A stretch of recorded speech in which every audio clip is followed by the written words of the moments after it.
till I can't no more. I got the horses in the back. Horse stock is attached. Welcome to IMS। हम पढ़ रहे थे tension member है, tension design tension member पढ़ रहे थे, जिसका जो है स्टील स्ट्रक्चर का हमारा टॉपिक है। उसमें हमने पढ़ चुके थे कि भाई टेंशन मेंबर एक प्लेट सेक्शन पे कैसे लगता है। भाई एक प्लेट जुड़ रही है ना, उस प्लेट पे टेंशन मेंबर कैसे लगा, टेंशन कैसे लग रही है। अब हम पढ़ेंगे एंगल के ऊपर कि भाई ये गसेट प्लेट है। गसेट प्लेट पता होगी, गसेट प्लेट क्या होती है, जिस पे कनेक्शंस करते हैं। ये गसेट प्लेट है जिसके ऊपर ये एक एंगल सेक्शन जुड़ा हुआ है। ये एक एंगल सेक्शन है। इसको ज़्यादा डिटेल से करने के लिए तो इसको ऐसे कर लो कि भाई ये यहाँ से ये की जा रहा है, ये एक एंगल सेक्शन है ना। बस देख लो, ये एक एंगल सेक्शन जा रहा है। ये एंगल सेक्शन 5 बोल्टों से जुड़ा हुआ है, जो 16 mm की बोल्ट है ना। टेंशन इसमें गसेट प्लेट की मोटाई तो देखो 10 mm की है, और अपना आइए से 90, 60 और 6 मतलब एंगल प्लेट 90 मतलब दिस, बड़ी हुई जो है 60 दिस, और 6 mm की प्लेट है। या 6 मतलब 6 mm थिकनेस है, 6 mm की थिकनेस प्लेट है। अब इसमें 5 बोल्ट लगे थे, 5 bolt and with 5 bolt at a transfer tension है। ये टेंशन ट्रांसफर कर रहा है कि भाई यहाँ से लोड एक तो ऐसे इधर की साइड जा रहा है, और एक गसेट प्लेट लोड इधर की साइड जा रहा है, ऐसे जा रहा है। ये एक यहाँ भी इधर जा रहा है, एक इधर जा रहा है। ये चीज़ समझ में आई। तो अब इसमें क्या है कि हमें पता करना है कि हमें स्ट्रेंथ निकालनी है इस एंगल सेक्शन के अंदर, विद डिज़ाइन टेंसाइल स्ट्रेंथ निकालनी है। अब ये कैसे निकालने की, भाई जब निकालनी है जब वहाँ पर जो 90 mm की प्लेट है ना, वो गसेट प्लेट से जुड़ी हुई हो। मतलब 90 mm की जो है ना, ये 90 mm वो अपना कनेक्टिंग लेग हो। अब कनेक्टिंग लेग क्या होता है और आउटस्टैंडिंग लेग क्या होता है, ये समझ लेते हैं।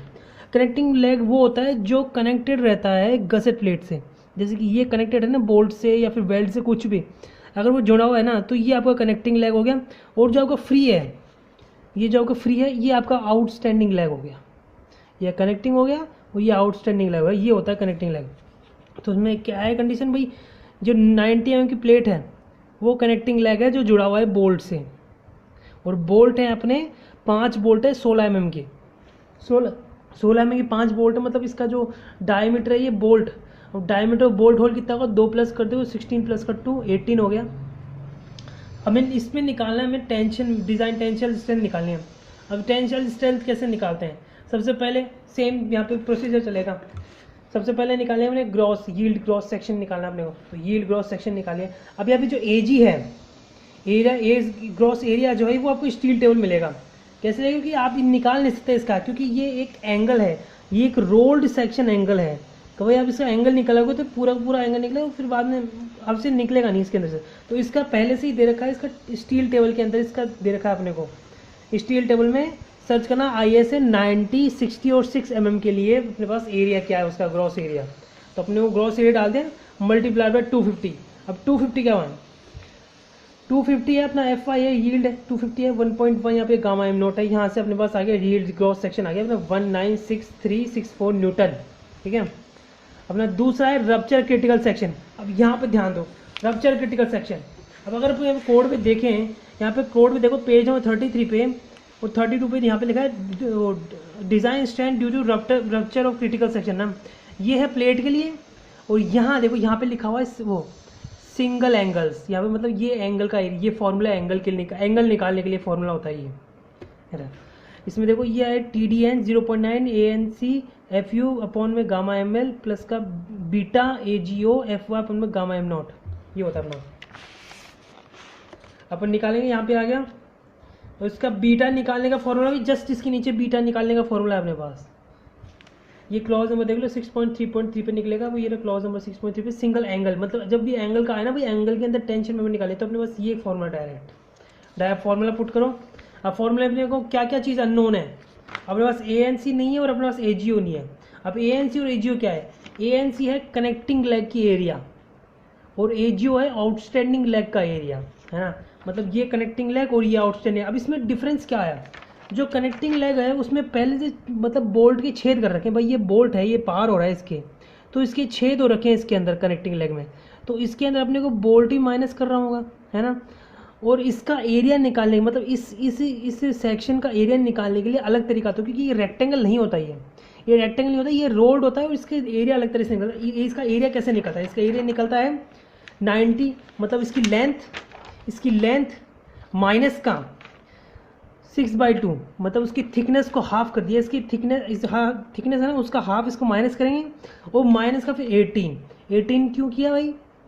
18 अपन ने इसलिए किया क्योंकि यहाँ पे बोल्ट है, तो एक सिंगल बोल्ट मान के अपन ने यहाँ पे एक सिंगल करके एरिया ऑफ कनेक्टिंग लेग निकाला, तो अपन ने 18 माइनस और कर दिया इसमें। तो 90 में से क्या माइनस हुआ? 90 में से पहले तो इस प्लेट की थिकनेस हाफ माइनस हुई, मतलब थिकनेस की हाफ माइनस हो गई, फिर माइनस हुआ उसका बोल्ट होल भी हो गया, बोल्ट होल इंटू का 6 क्या है? प्लेट की थिकनेस। हमें थिकनेस को मल्टीप्लाई करना पड़ता है जब अपने को एरिया निकालना होता है। तो ये तो अपना हो गया एक तरह से बी, ये है बी और ये है टी, तो b इंटू का टी एरिया अपना यहाँ पे हो गया। अब ये b यहाँ पे 6/2 क्यों किया है? अब एक चीज़ देखो, जब यहाँ पे ऐसे आ रही है ये यहाँ पे जो ऐसे एंगल हो रहा है, तो ये बराबर सेक्शन कटेगा भाई, एक सेक्शन इधर से भी कटेगा तो एक सेक्शन इधर से भी कटेगा, जो थिकनेस होगी ना वो बराबर हिस्सों में कट जाएगी, बराबर हिस्सों में कटेगी। तो अपना 6/2 थिकनेस कितनी है? यहाँ पे 6 है, तो 6/2 इधर हो जाएगा और 6/2 इधर हो जाएगा, इसलिए अपने को ऐसा होता है। अब अपन निकालना area of outstanding leg AGO, ये निकलता है सेम चीज़ 60 माइनस का 6/2, ये 60 है, ये टोटल 60 है, 60 माइनस 6 इसका थिकनेस इसका हाफ कर दूंगा यहाँ पे, क्योंकि यहाँ पे ये जो सेक्शन है ये दोनों के लिए बराबर लेना पड़ेगा, तो हमने 6/2 ले लिया इंटू का यहाँ पे अपन ने यहाँ पे आउटस्टैंडिंग लगेगा, यहाँ पे कोई भी कनेक्शन नहीं हो रहा, ना वेल्ड हो रहा है ना बोल्ट रहा है, कुछ भी नहीं हो रहा, तो यहाँ पे इंटू का 6 कर दिया अपने डायरेक्ट। ये अपना हो गया 342 mm² और ऊपर वाले का 414 mm²। ये अपने ANC और ये AGO मतलब कनेक्टिंग लेग और आउटस्टैंडिंग लेग। अब कनेक्टिंग लेग आउटस्टैंडिंग लेग पता चल जाएगा कि क्या चीज़ होती है भाई, जो कनेक्ट हो रहा है वो कनेक्टिंग लेग है, जो बाहर बैठा है वो आउटस्टैंडिंग लेग है, सीधी बात। अब इसमें निकालने हमने को कुछ टर्म्स। अब यहाँ पे बीटा में देखो, बीटा में क्या क्या अपने पास चीज़, अपने पास W नहीं है, अपने पास T नहीं है, अपने पास B नहीं, BS नहीं है और अपने पास LC नहीं है ना। अब ये BS LC अब चीज़ें कैसे निकालें? अब यहाँ पे देखो, यहाँ पे फिगर नंबर 6 में देखें, पहले के अंदर बोल्टेड का है, ये वेल्डेड का है, तो इसमें कैसे निकालते हैं? इसमें भाई इसमें दिखाएगा नहीं कैमरा में, लेकिन अब कोड खोल के देखिए भाई, जो W होता है ना, इसमें अपने को क्या क्या फॉर्मूले में अपने को क्या क्या निकाला, अपने को W निकालना है। जो W होता है वो टोटल लेंथ होती है आउटस्टैंडिंग लेग की, है ना। और फिर बाद में अपने को क्या निकालना था बाकी, अपने को BS। अब BS का फॉर्मूला होता है W प्लस का W, ये मतलब WT माइनस का T। अब ये WT क्या है? ये WT है भाई इसकी गेज लेंथ है, ये बोल्ट से उसकी गेज लेंथ है भाई। गेज लेंथ अपने को क्वेश्चन में दे रखी है, यहाँ पे अपने को क्वेश्चन में दे रखी है अपने को गेज लेंथ 50, यहाँ पे 50 दे रखी है अपने को गेज लेंथ। तो गेज लेंथ लगाई माइनस का T मतलब 6, तो अपन यहाँ पे देख लो BS है 60 प्लस का 50, क्योंकि अपना गेज लेंथ है 50 गिवन है कोई उसके अंदर अपने पास। ये जो है ना, ये देखो यहाँ पे लिखा हुआ है, ये जो गेज लेंथ है यहाँ से लेके यहाँ तक अपने पास 50 गिवन है, मतलब बोल्ट से उसके नीचे ही गेज लेंथ अपने को परपेंडिकुलर पता तो क्या होती है। तो यहाँ पे उसकी गेज लेंथ BS निकल गया, W1 अपने पास 50 mm है गेज लेंथ। अब BS निकालने का फॉर्मूला यहाँ पे लिखा हुआ है, साफ लिखा हुआ है, BS is equal to W plus का WF मतलब W1 माइनस का T। तो W अपना 60 है आउटस्टैंडिंग लेग, प्लस का 50 उसका यहाँ पे ये कनेक्टिंग लेग के अंदर जो अपने पास गेज है लेंथ 50 है, माइनस का 6 यहाँ पे T लिखा हुआ है माइनस का 6, तो 104 अपना BS आ गया। अपना W1 प्लस 50 आ गया, W अपना 60 आ गया क्योंकि अपनी ये वो है। और अपना जो LC है, अब LC क्या होता है? LC होता है ये जो अपने पास ये नहीं है, ये बोल्ट की पिच को टोटल करेंगे ना, वो अपना LC होता है। मतलब यहाँ से लेके यहाँ तक की डिस्टेंस होती है ना, जो बोल्ट के एरिया होता है, मतलब जहाँ से जहाँ तक बोल्ट लग रहा है, और यहाँ से लेके यहाँ तक बोल्ट लग रहा है, तो उसको एरिया मतलब 40, ये 50 के पीछे सब इधर सारे इनके सबके है ना 50 के पीछे, तो उनको सबको प्लस करने का 4 इंटू का 50 हो गया। तो अपने पास LC की वैल्यू 4 इंटू का 50, मतलब अपने पास 200 LC की वैल्यू है अपने पास। अब बीटा की अंदर का अपने उसकी सबकी वैल्यू डाल दी, तो अपने पास 1.159 आई। अब यहाँ पे ध्यान देना होगा 1.159 है ना, इससे ज़्यादा बड़ी नहीं हो और इससे छोटी नहीं हो, इस वैल्यू से बड़ी नहीं हो, ये छोटी नहीं। और ये भी दे रखा है अपने को कोड के अंदर, जस्ट उसके बगल में ये दे रखा है अपने को। यहाँ से अपने पास निकल गई बीटा बी की वैल्यू निकल गई, बीटा की वैल्यू निकल गई। बीटा की वैल्यू अपन पुट करेंगे फॉर्मूले में, TDN के फॉर्मूले में। TDN का फॉर्मूला ये रहा, बीटा की डाली, AGO निकाले अपने, ANC निकाले, अपने पुट किया, अपने पास ये न्यूटन के अंदर वैल्यू आ गई। अब अपने पास क्या वैल्यू आ गई? अपने पास क्रिटिकल सेक्शन की आ गई। अब अपन निकालेंगे ब्लॉक शेयर। अब ब्लॉक शेयर क्या होता है भाई? ब्लॉक शेयर के अंदर आपको एक चीज़ समझनी होगी कि अपने पास ये एक ये अपने पास कनेक्शन है। अब इस कनेक्शन में अपने पास एक ब्लॉक निकालना है जहाँ पे सारे फोर्सेस, मतलब बोल्ट का जो फोर्स है, बोल्ट की टेंशन है, वो एक्ट कर रहे हैं। तो बस कौन से सेक्शन में बोल्ट के फोर्स एक्शन टैक कर रहे हैं, यहाँ से लेके ये टोटल, मतलब ये एक ब्लॉक है जिसमें अपना सारे एक्शन कर रहे हैं, अपने फोर्सेस एक्शन कर रहे हैं इसके अंदर। तो अपन ने इसको एक अलग ही ड्रॉ कर लिया, अपन ने ये ड्रॉ कर लिया, ठीक है। ध्यान रखना ये चीज़ ड्रॉ किया अपन ने यहाँ पे। अब मैंने आपको बताया था भाई एवीजी क्या होता है, एटीएन क्या होता है, एटीजी और एटीएन क्या होता है। अब एवीजी होता है अपना शियर का ग्रॉस एरिया, एटीएन एटीजी अपना होता है टेंशन ग्रॉस एरिया। तो शियर ग्रॉस एरिया मतलब ये जो वैल्यू ये है ना, ये अपना शियर ग्रॉस एरिया है, और ये अपना टेंशन ग्रॉस एरिया, ये अपना है शियर नेट एरिया और टेंशन नेट एरिया। अब मैंने नेट एरिया बता दिया कि नेट एरिया क्या होता है भाई, जब हम किसी मटेरियल में से बोल्ट या फिर किसी चीज़ की, मतलब वेकेंट बनाना पड़ता है हमें, ये बोल्ट में फिट करना है तो हमें उसके अंदर बोल्ट होल बनाना पड़ेगा। तो वो होल्ड बनाने के चक्कर में जो मटेरियल जो उसमें से लैप्स होता है, और फिर लैप्स करने के बाद जो एरिया बचता है उसे कहते हैं अपन नेट एरिया। तो यहाँ पे ये है ना बोट, इसको लैप्स करने के बाद जो एरिया बचेगा, अब कैसे एटीजी एटीएन कैसे, एवीजी मतलब इसका क्रॉस सेक्शन एरिया, इस शेयर का क्रॉस सेक्शन एरिया, मतलब इसका अपना टोटल कितना है अपने पास, यहाँ पे देखो एवीजी अपने पास 230 है। 230 कैसे भाई, ये तो अपना हो गया 200 और प्लस का 30 अपने पास एज डिस्टेंस हो गई। यहाँ पे ये है 230 मल्टीप्लाइड बाय इसकी थिकनेस, क्रॉस सेक्शन है भाई, सामने से एलिवेशन से देखा ना, तो ये ऐसे देख रहे हैं अपन, ये एवीजी अपन ऐसे देख रहे हैं। तो यहाँ पे अपने पास कितनी है 230, फिर इसकी थिकनेस, यहाँ पे थिकनेस अपने पास थिकनेस किसकी है, इसकी थिकनेस अपने पास 6 mm है। तो अपने पास एवीजी आ गया। अब अपन निकालेंगे एटीजी। एटीजी क्या होता है, टेंशन के अंदर। अब टेंशन के अंदर अपने पास यहाँ पे टेंशन यहाँ से यहाँ तक अपने पास गेज दे रखी है, ये 50 mm अपने पास गेज दे रखी है। तो ये टोटल 90 का है, तो 90 में से 50 माइनस करेंगे तो अपने पास ये 40 बचेगा। तो ये 40 बचे, तो ये जो टेंशन एरिया है ये अपना होगा 40 इंटू का 6, 40 इंटू का 6 हो गया यहाँ पे देखो एटीजी। अब एवीएन मतलब यहाँ का ये निकालना है भाई, ये तो अपना था शेयर के अंदर ग्रॉस एरिया, अभी ये होगा शेयर के अंदर नेट एरिया, क्योंकि जहाँ से अपन ने काटा है।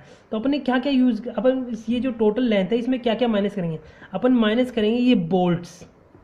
अब ये बोल्ट्स कितने माइनस करेंगे, वो 4.5 बोल्ट माइनस करेंगे। क्यों माइनस करेंगे भाई, 1 2 3 4 में से, और ये जो लास्ट वाला है इसको हाफ लेंगे अपन। तो यहाँ पे अपने पास आ गया 230 माइनस का 4.5 इंटू का 18, 230 माइनस का 4.5 इंटू का 18, मतलब 4.5 बोल्ट ले लिया, उस माइनस का इंटू का 18 क्या बोल्ट होल हो गया, इंटू का 6 अपने पास इसकी एरिया आ गया अपने पास। अब लेंगे एटीएन। अब एटीएन में एक ही हाफ बोल्ट है, इधर यहाँ से लेके यहाँ तक का हाफ बोल्ट है, मतलब अपने पास ये कितनी है, अपने पास 40 माइनस का 40 माइनस 0.5, इसका हाफ लिया अपने 0.5 इंटू का 18, 0.5 क्यों लिया क्योंकि ये हाफ है, इंटू का 18 इंटू का 6, तो अपने 186 mm² अपने पास एटीएन आ गया। तो ऐसे एटीजी एवीएन और एवीजी ऐसे सारे ऐसे ही निकलते हैं भाई। अपने को पहले तो ग्रॉस निकालना था और फिर उस ग्रॉस में से बोल्ट हटाने होते हैं कि भाई ये तो ग्रॉस होता है और ये इसके बोल्ट होता है, तो ये बोल्ट हटा दो, यहाँ पे अपना एटीएन निकल जाएगा, एवीजी निकल गया। डायग्राम से करोगे ना तो ज़्यादा बेस्ट है कि समझ में आएगा, अगर वैसे करोगे तो भाई कन्फ्यूजन, सीधी बात है कन्फ्यूजन होनी है। अब यहाँ पे अपने TDB1 निकाल लिया, TDB2 निकाल लिया, फॉर्म यहाँ पे डाल के फॉर्मूला बट के, कि अपने पास फॉर्मूला यहाँ पे दे रखा है। यहाँ पे इन दोनों में जो मिनिमम होगी वो अपन TDB के लिए वैल्यू लेंगे, और फिर बाद में सबके अंदर जो मिनिमम है अपने शुरुआत से देखिए कि यहाँ पे यील्ड ग्रॉस के अंदर मिनिमम क्या है, फिर बाद में रप्चर के लिए क्रिटिकल के लिए मिनिमम क्या है, फिर ब्लॉक शेयर के लिए मिनिमम क्या है। तो सबसे कम अपनी होती है ग्रॉस के लिए, तो ग्रॉस यील्ड ग्रॉस अपने पास जो है 196,364 न्यूटन का है। तो अपना स्ट्रेंथ की प्लेट की स्ट्रेंथ अपने आ गई 193,634 न्यूटन। यहाँ पे अपना हो जाता है एंगल के लिए, जब एक एंगल एक गसेट प्लेट से बोल्टेड कनेक्शन के जुड़ा हुआ हो और उस पर एक्सियल लोड लग रहा है, मतलब उसके ऊपर एक वर्टिकल ऐसे लोड लग रहा है जिसकी वजह से खींच रही है। तो इसलिए इससे अपने को बोल्ट्स के अंदर जो बोल्ट और जो प्लेट के अंदर जो अपने जो टेंशन हो रहा है वो अपन ने फाइंड करनी है इस तरीके से। तो अपने को ऐसे फाइंड करते हैं क्वेश्चन। यहाँ पे अपना ये टेंशन मेंबर हो गया, अपना ये हो गया अपना ये टेंशन मेंबर एंगल्स के लिए। अब अपना लास्ट टेंशन मेंबर का लास्ट क्वेश्चन बचेगा अपना किसके लिए, अपना लास्ट बचेगा अपना वेल्डेड कनेक्शंस के लिए। वेल्डेड कनेक्शन का सबसे सिंपल होता है देखा जाए, उसमें आपको ये जब चीज़ें निकाल, क्योंकि वहाँ पे अपना ये नहीं होता कि भाई अपना एरिया नेट नहीं होता, क्योंकि वहाँ पे वेल्ड किया जाता है भाई, वेल्डिंग है वो, तो वेल्डिंग में कुछ काटा नहीं जाता बल्कि ऐड किया जाता है। तो यहाँ पे अपने को बहुत सिंपल तरीके से अगले नेक्स्ट क्वेश्चन में मैं आपको वो भी समझा दूंगा नेक्स्ट वीडियो के अंदर। Thank you very much. और इसके नोट्स आपको इसके डिस्क्रिप्शन लिंक में मिल जाएंगे। Thank you.